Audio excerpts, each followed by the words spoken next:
शहर के सबसे मशहूर और पुराने मंदिर की सीढ़ियों पर एक भिखारी बैठा करता था। उसका नाम किसी को नहीं पता था। लोग उसे बस भिखारी कहकर बुलाते थे। सालों से उसका वही ठिकाना था। फटे पुराने, मैले कुचैले कपड़े, उलझे हुए बाल, चेहरे पर निराशा और हताशा की लकीरें। हर सुबह वो उन्हीं सीढ़ियों पर आकर बैठ जाता और आने जाने वाले हर शख्स के सामने अपना कटोरा फैला देता।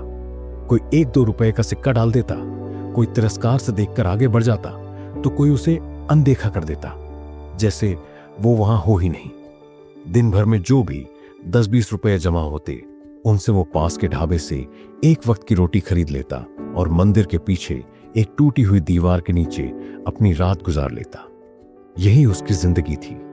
वो अक्सर भगवान को कोसता, अपनी किस्मत को गालियां देता। हे भगवान, किस पाप की सजा दे रहा है? दूसरों को आलीशान गाड़ियां दी, बड़े बड़े घर दिए, और मुझे ये कटोरा? मेरी किस्मत में सिर्फ मांगना ही क्यों लिखा है? उसकी ये शिकायतें, ये दर्द अब उसकी पहचान बन चुके थे। उसने मान लिया था कि वो एक भिखारी है और भिखारी बनकर ही मरेगा। एक दिन जब बहुत गर्मी था और मंदिर में भीड़ भी कम थी, एक महंगी और चमकती हुई गाड़ी मंदिर के सामने आकर रुकी। उसमें से एक सफेद कपड़ों में बेहद अमीर और सफल दिखने वाला व्यक्ति उतरा।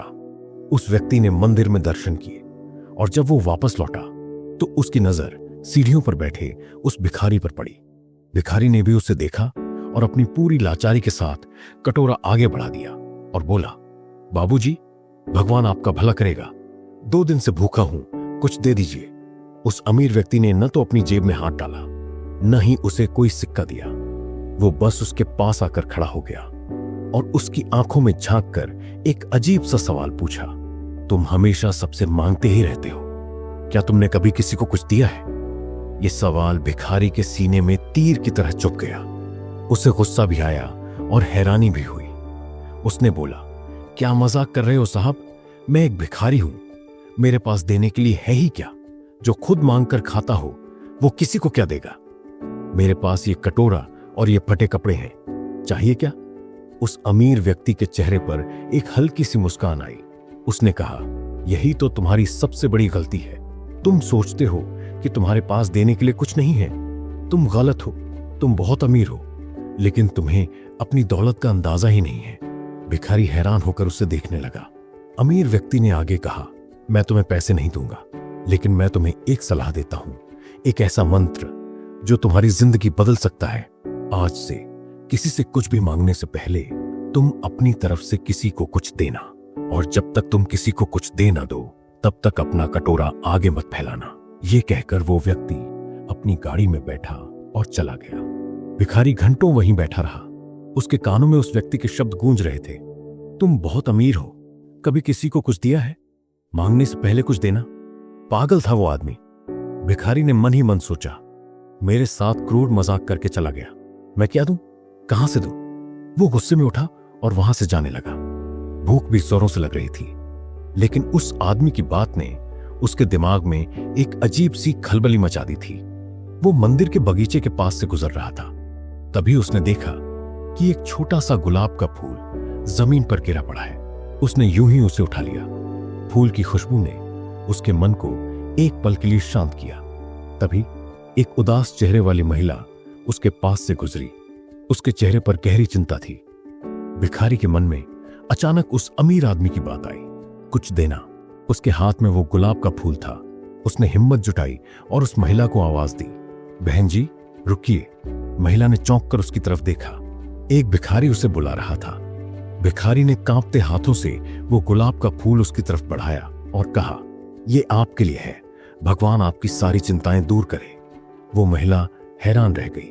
उसकी जिंदगी में पहली बार किसी भिखारी ने उसे कुछ दिया था। उसके उदास चेहरे पर एक हल्की सी मुस्कान आई। उसने कहा, शुक्रिया भाई, और वो फूल लेकर चली गई। महिला की वो एक मुस्कान वो भिखारी के लिए करोड़ों की दौलत से बढ़कर थी।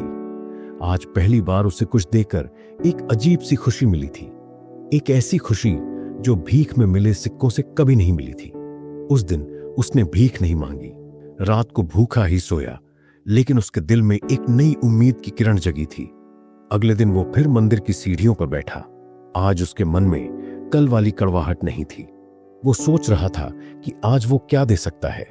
उसने देखा कि मंदिर का पुजारी भारी भारी बाल्टियां उठाकर ले जा रहा है और हाँफ रहा है।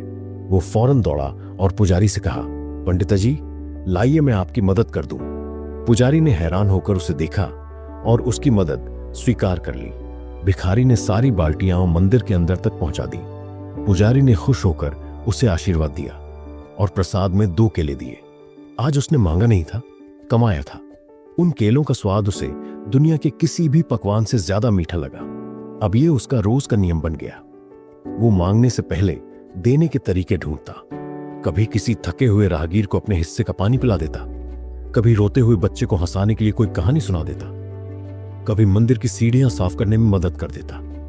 उसने अपनी सबसे बड़ी दौलत को पहचान लिया था, उसकी मुस्कुराहट, उसकी मदद करने की इच्छा और उसके मीठे बोल। धीरे धीरे लोग उसे पहचानने लगे। अब वो सिर्फ भिखारी नहीं था, वो इंसान था जो सबकी मदद करता था, जिसके चेहरे पर हमेशा एक शांत मुस्कान रहती थी। लोग अब उसे तिरस्कार से नहीं, सम्मान से देखते थे। कई लोग बिना मांगे ही उसे पैसे या खाना दे जाते, लेकिन अब उसे इन चीजों का मोह नहीं था। उसे देने में जो सुख मिल रहा था वो पाने में कभी नहीं मिला। उसने अपने रहने की जगह को साफ सुथरा कर लिया था।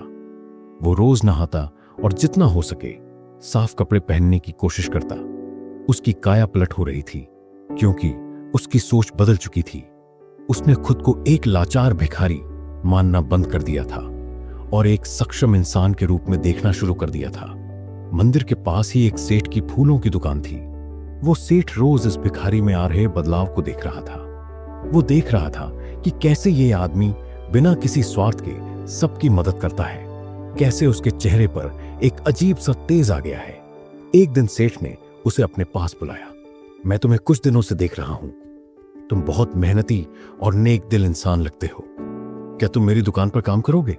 तुम्हें दुकान की साफ सफाई और फूलों की देखभाल करनी होगी। भिखारी की आंखों में आंसू आ गए। सालों बाद कोई उसे भिखारी नहीं बल्कि इंसान समझकर काम दे रहा था। उसने कांपती आवाज में हां कहा। उसने मेहनत और लगन से काम किया। वो फूलों से वैसे ही प्यार करता था जैसे उसने उस पहले गुलाब के फूल से किया था। उसकी मेहनत देखकर सेठ बहुत खुश हुआ और धीरे धीरे उसकी तनख्वाह भी बढ़ा दी। कुछ सालों में उस भिखारी ने इतने पैसे जमा कर लिए कि उसने उसी सेठ की मदद से अपनी एक छोटी सी फूलों की रेहड़ी लगा ली। वो अब भिखारी नहीं था, वो एक छोटा सा व्यापारी था। उसने किराए पर एक कमरा ले लिया था। उसके पास पहनने को साफ कपड़े थे और खाने को इज्जत की रोटी। एक दिन जब वो अपनी फूलों की रेहड़ी पर बैठा ग्राहकों को मुस्कुराकर फूल दे रहा था, उसकी नजर मंदिर की सीढ़ियों पर बैठे एक नए भिखारी पर पड़ी।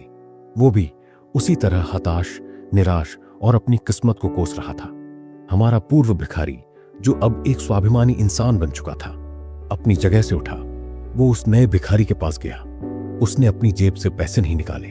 वो बस उसके पास बैठा, उसकी आंखों में झांका और वही शब्द कहे जो सालों पहले किसी ने उससे कहे थे, भाई, हमेशा मांगते ही क्यों रहते हो? कभी किसी को कुछ देकर भी देखो। तुम्हारे पास देने के लिए बहुत कुछ है।